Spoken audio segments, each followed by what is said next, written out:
Hi everybody, welcome back to another lesson in my level 3 beginner piano course. In this video we're going to learn Chopin's Prelude in A major from opus 28 number 7. Don't forget to subscribe if you haven't already done so, and if you like what you see, give this video a thumbs up. Also, I offer online piano lessons. If you're looking for one, there's going to be information below. Chopin's pieces are all really hard, and there's only a handful which are kind of manageable at intermediate level, and this Prelude in A major is one of those which might seem quite simple, but it's actually not as easy as it looks. The piece is full of big chords and octaves and some interesting sixes which we learned about in the previous chapter, and I thought because it's also in the key of A major it would fit perfectly in this chapter.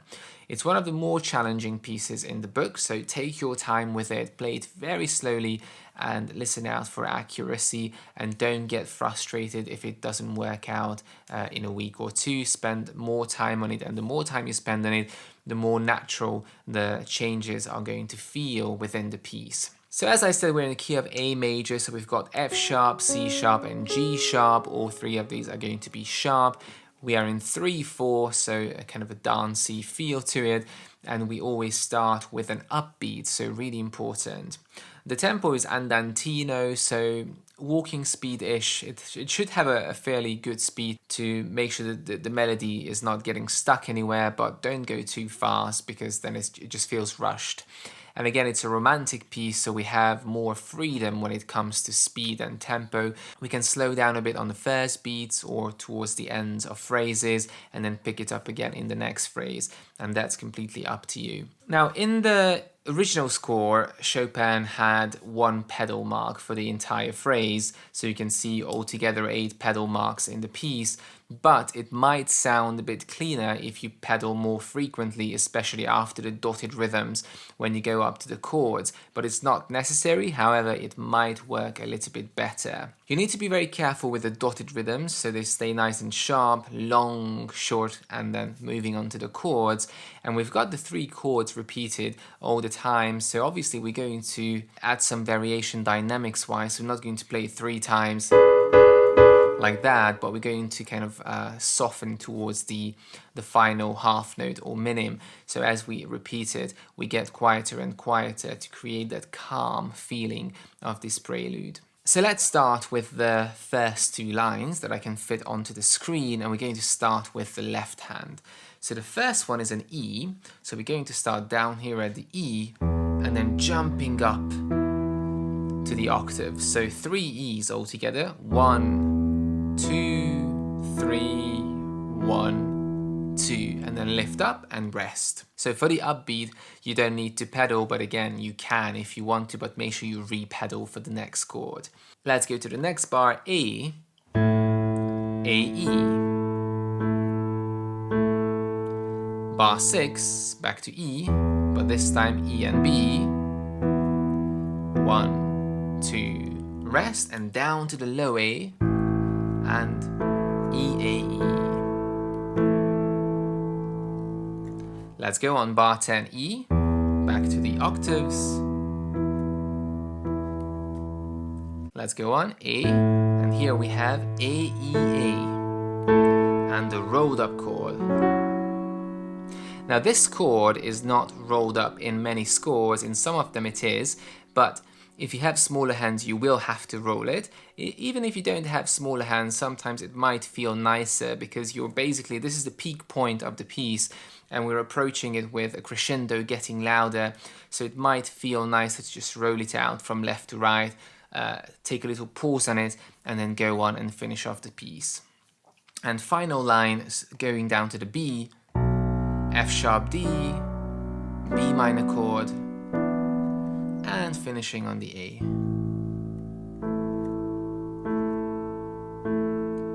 And that's it. So left hand is fairly simple. You just have to memorize the big jumps between the bass notes and the upper chords, and make sure you play it very gently, but obviously the notes should be very accurate, and playing it calmly. The left hand is counting for us, but the rhythm is kind of the same in both hands, and just letting the right hand melody really shine. So keeping that left hand very gentle, especially the bass notes.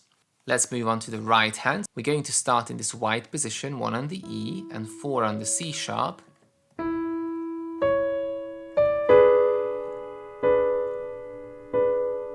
And 3 times this E major 7 chord. And then the rhythm is the same all the way through. So we have an upbeat, 3, 1, 2, 3, 1, 2. And that's the end of the phrase, and the next phrase is starting on the upbeat again. So let's do it again. 3, 1, 2, 3, 1, 2. As you approach, get quieter and make sure the 3 notes are in perfect sync with each other so you don't have any and then going on. Now the fingering for the right hand, there are lots of different options here. In the book you just see one option. The aim is to get as much legato as we can. Now obviously in some places we will need to jump and change finger numbers, but use a finger number that feels comfortable and also allows you to use as much legato as possible. So here, let's go on. 3, 5, 1, 3, and then 2, 4, and up to the C sharp A. So here I use 3, 1, 3, 2, 4, and then I can move legato, but then I need to jump up. Going on, 2, 5 on the E C sharp, and 1, 4 on the C sharp A sharp.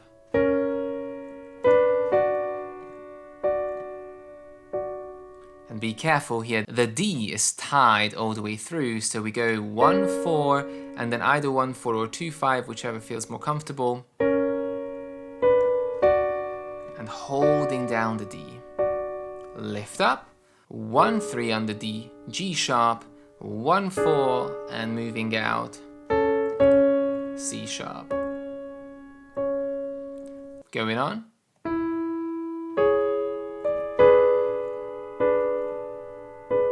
Now here again the E is tied, so you have to hold it as you go on to the next line, and this is basically the repetition of the first phrase. So holding the E and then G sharp, C sharp,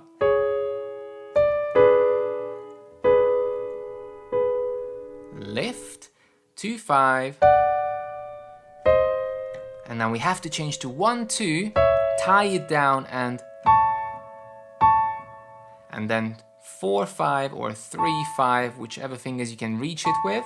So you have to hold down 1, 2 and 4, 5, and then the rolled up chord, C sharp, E, A sharp, C sharp. Quite a wide position. Lift up, 1, 2 on the A, C sharp, A sharp, C sharp,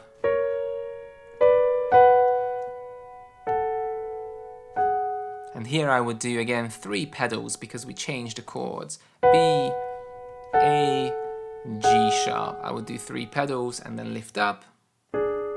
And 1, 5. And a big jump again, holding down the A. So the ties make it a little bit more difficult to play those chords because they make the chords even stretchier than they already are. Now let's put it together. So starting with the E, left hand prepares on the E.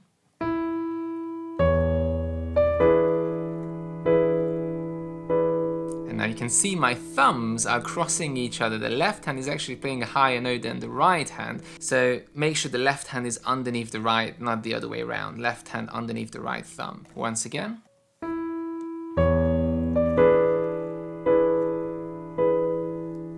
Three, 5.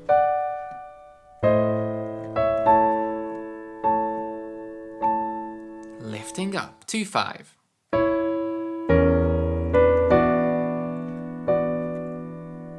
And here again I'm holding the D, and then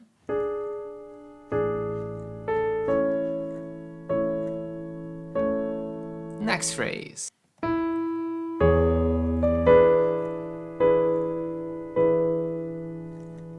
And now big crescendo.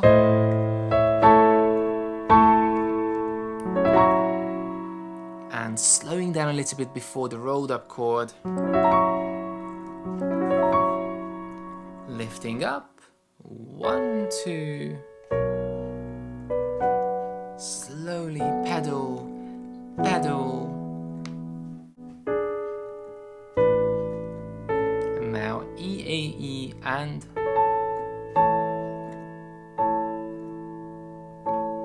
letting it all settle into A major.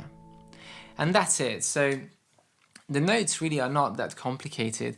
It's getting them all together very accurately, playing around with the dynamics. There's not really much written into the piece. We've got P, quiet at the start, and dolce, so very sweetly, and then we have one crescendo when we approach the rolled up chord, but then nothing else. So it's really up to you how you color it with your own dynamics choices, and just making sure that you play around a little bit with the tempo as well, so holding on to those first beats a little bit longer.